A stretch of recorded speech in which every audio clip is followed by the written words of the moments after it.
In 421 BCE, the Peace of Nicias promised a respite from the brutal conflict between Athens and Sparta, yet the embers of war smoldered beneath the surface. This fragile truce, reluctantly accepted by some and outright rejected by others, set the stage for a tense interlude marked by political maneuvering, broken alliances, and the looming specter of renewed violence. Join AI American generals as we unravel the dramatic events of this uneasy period, where the ambitions of city-states and the cunning of leaders like Alcibiades shaped the course of the Peloponnesian War.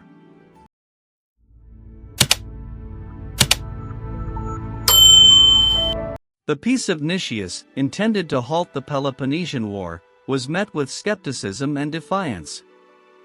Key allies like the Boeotians and Megarians refused to swear its oaths, while Thracian colonies resisted returning to Athenian control. Corinth and Thebes, influential powers within the Peloponnesian League, openly opposed the treaty. Corinth's unresolved grievances with Athens and Thebes' aggressive ambitions after conquering Plataea strained Sparta's leadership within its own alliance.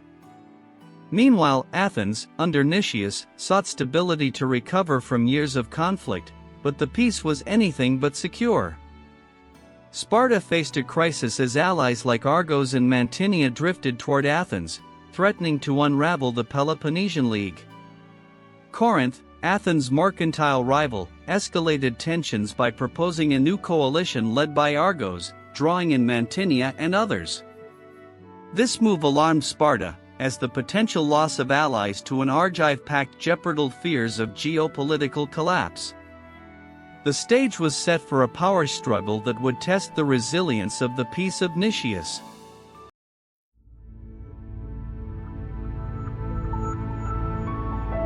In Athens, a young and ambitious Alcibiades, nephew of Pericles, seized the moment to challenge the pro-peace Nicias. The destruction of the fortress of Panactum by Boeotia, in violation of the peace terms, fueled Alcibiades' pro-war agenda. He rallied support in the Athenian agora, sidelining Nicias and forging alliances with Mantinea, Argos, and Elis. These partnerships positioned Athens as a champion of democracy among Peloponnesian cities, escalating tensions with Sparta. In 418 BCE, the Democratic Alliance struck at Epidaurus, a city critical to isolating Corinth. Sparta, led by King Agis II, responded swiftly but initially sought a peaceful resolution, infuriating his people who demanded war. The Spartans rallied a formidable army, described by Thucydides as the finest in Greece, numbering around 9,000, including Spartans, Sireti, Neodamodes, and Tygian allies. The Argive-led coalition, with 8,000 troops including Athenians, Mantineans, and mercenaries, met them near Mantinea.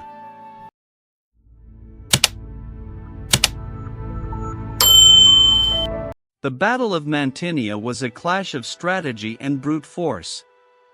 King Agis disrupted the Argive position by redirecting a watercourse, forcing them to descend from their hilltop defenses. The armies engaged in a fierce struggle, with the Spartans outflanking the Athenians on the right while the Mantineans crushed the Sireti on the left.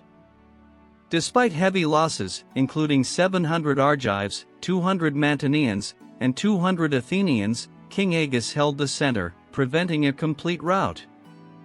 The Athenian cavalry's intervention saved their infantry from encirclement, but the anti-Spartan alliance crumbled as Argos made peace with Sparta, leaving Athens isolated.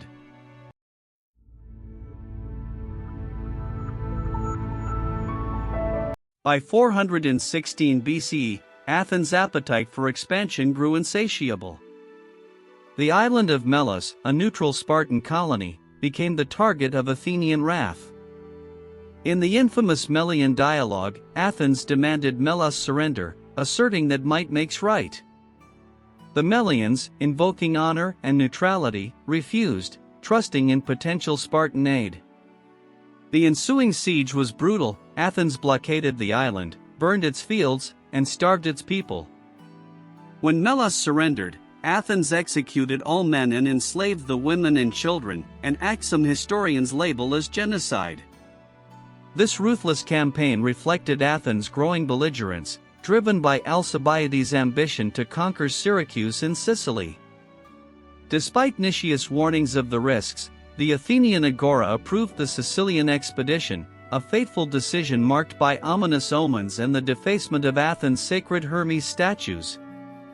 Alcibiades, accused of the sacrilege, defended himself and led the expedition westward, setting the stage for a catastrophic turning point.